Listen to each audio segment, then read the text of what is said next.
오늘은 역대하 35장 말씀을 가지고 죽음이 슬픔인 사람이라고 하는 제목으로 묵상 나눔하도록 하겠습니다. 20절로 27절 말씀은 요시야의 죽음에 대해서 나옵니다. 먼저 애굽 군대를 막아서는 요시야에 대해서 나옵니다.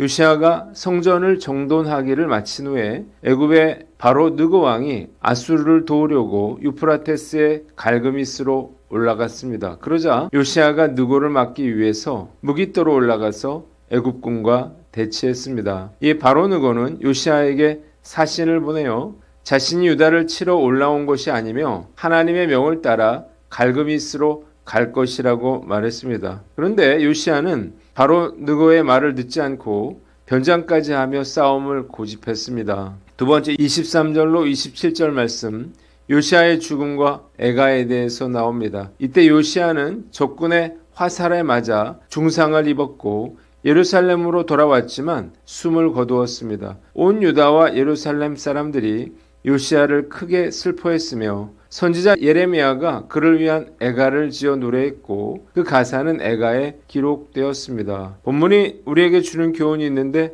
하나님의 뜻을 분별하라는 것입니다. 바로 느고는 자신이 갈그미스로 올라온 목적은 유다와 싸우는 것이 아니라 북방의 족속을 치는 것이며 이 일은 하나님께서 자신에게 명령하신 일이기에 하나님을 거스르지 말라고까지 경고했습니다. 그러나 요시야는 느고의 말을 듣지 않았습니다. 요시야가 바로 느고의 말을 듣지 않은 이유가 무엇인가요? 첫째로 그의 잘못된 정치적인 판단 때문이었습니다. 바로 느고는 처음부터 유다 군대와는 싸우거나 요시야를 죽일 의도가 없었습니다. 그때까지 이스라엘을 괴롭혔던 초강대국 아수르는 신흥 강대국인 바벨론에게 수도 니느웨까지 함락당해 멸망 직전에 있었는데 애굽왕 바로 느고가 바벨론을 견제하기 위해서 아수르를 도우려고 한 거예요. 아수르가 이대로 망할 경우에 애굽은 혼자의 힘으로 바벨론을 상대해야 했기 때문이에요. 그런데 요시야가 무기토에서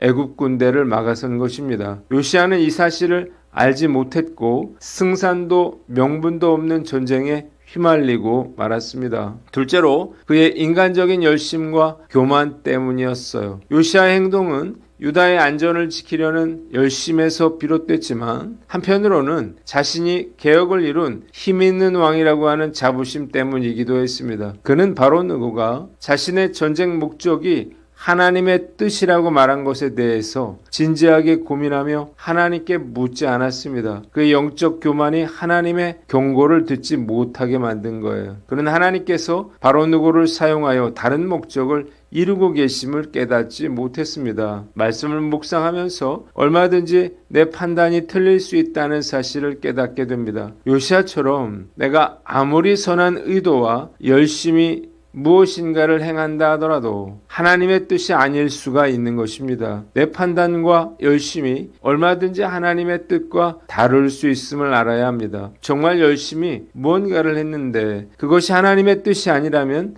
쓸모없는 일일 뿐 아니라 해가 될 수도 있습니다. 나의 열심이 순종보다 앞서 나를 넘어지게 하는 영역은 무엇인가요? 늘 내가 하려고 하는 일이 정말 하나님을 위한 것인지 하나님의 뜻인지를 묻고 행할 것을 다짐해 봅니다. 또한 하나님은 때로 바로 느고와 같이 예상치 못한 통로로 말씀하실 수가 있습니다. 이방인인 바로 느고가 자신의 말이 하나님의 뜻이며 자신이 하나님과 함께 한다고 말했을 때에 요시야는 이 말을 전혀 인정하고 싶지 않았을 거예요. 바로 느고처럼 하나님께서는 전혀 예상치 못했던 사람이나 나와 의견이 다른 사람을 통해서도 말씀하실 수가 있습니다. 과연 나는 내가 듣고 싶지 않은 혹은 내 계획과 다른 방식으로 전달되는 하나님의 경고나 뜻에 대해서 어떻게 반응하는지를 생각해 봅니다. 결코 쉽지 않은 일이에요. 요시야처럼 하지 않으려면 정말 겸손해야 합니다. 그 누구의 어떤 말에도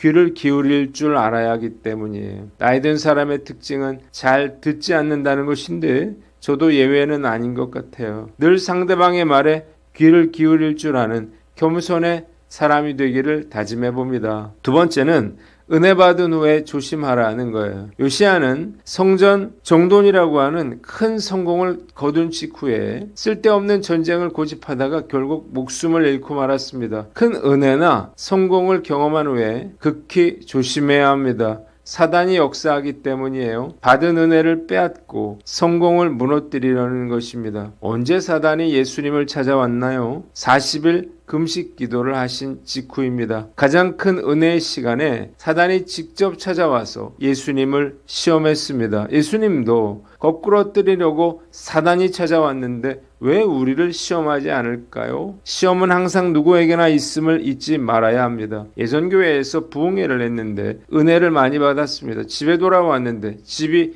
난장판이 돼 있었습니다. 도둑을 맞은 거예요. 아내가 우윤주 신문인지 집에 사람이 없으니 넣지 말라는 메모를 문 앞에 붙여 놓았다가 바로 도둑을 맞은 것입니다. 그날 밤에 파출소에 가서 밤새 조서를 쓰고 돌아와 난장판이 된 집을 정리하느라 밤을 꼬박 새웠고 받았던 은혜는 다 사라지고 말았습니다. 기도원에 가서 기도를 하고 난 후에 시험에 드는 경우도 흔히 있어요. 은혜를 많이 받고 집에 돌아가면 남편이 화나게 하거나 자녀들이 화나게 하는 것입니다. 받은 은혜를 쏟아 버리려고 하는 것입니다. 돌아보면 저도 은혜를 많이 받은 후에 강한 사단의 시험과 유혹을 받습니다. 문제는 알면서도 넘어진다는 것인데요. 저는 설교 때 자주 매일 구덩이에 빠지는 어리석은 사람 이야기를 하는데요. 제가 꼭 그렇습니다. 알면서도 유혹과 시험에 넘어지는 거예요. 그래서 어쩔 때는 은혜를 많이 받은 후에 두려움을 느끼기도 합니다. 그러나 그렇다고 해서 포기해서는 안 될 것입니다. 은혜 뒤에 시험이 있음을 알고 깨어 사단의 시험을 물리칠 것을 다짐해 봅니다. 마지막으로 고난과 죽음도 하나님의 은혜일 수 있음을 알라는 거예요. 그러나 요시야의 죽음을 너무 비극이라고 생각할 필요는 없습니다. 그의 죽음은 유다에 대한 하나님의 심판에서 요시야를 구원해내신 하나님의 은혜였기 때문이에요. 요시야는 이 죽음으로 하나님께서 그의 나라에 내리실 재앙과 멸망을 보지 않을 수 있었고 존경받는 왕으로서 아름답고 명예로운 죽음을 맞을 수가 있었습니다. 우리는 고난이나 죽음이 나쁜 것이라는 생각을 갖고 있어요. 그러나 하나님 편에서 본다면 그것이 하나님 사랑의 표현일 수도 있다는 사실을 알아야 합니다. 만일 요아스가 죽지 않고 살아남아서 유다의 죄악에 물들어 그도 불신앙으로 삶을 마쳤다면 어떻게 됐을까요? 차라리 일찍 죽는 편이 더 나았을 것입니다. 요시야의 죽음은 하나님의 은혜였습니다. 언제나 하나님의 뜻은 옳습니다. 비록 그 당시에는 이해되지 않더라도 그 일에는 하나님의 섭리와 뜻이 있기 때문이에요. 이해되지 않더라도 하나님께 순종해야 합니다. 시간이 흐르면 그 뜻과 의미를 알게 될 때가 올 것입니다. 고난과 죽음이 나쁜 것이라고 하는 생각도 버려야 합니다. 잘 되고 건강하고 형통한 것만이 하나님의 축복은 아니에요. 고난과 힘겨운 삶도 얼마든지 하나님의 은혜일 수가 있습니다. 이해하기 어렵고 받아들이기 쉽지 않은 일이 일어난다 하더라도 모든 것이 하나님의 베풀어 주신 은혜임을 알고 오늘도 감사하며 살아가기를 다짐해 봅니다. 기도하겠습니다. 하나님 아버지, 하나님의 뜻을 분별하고 은혜 받은 후에 조심하며 고난도 은혜일 수 있다는 사실을 깨닫게 하여 주시옵소서.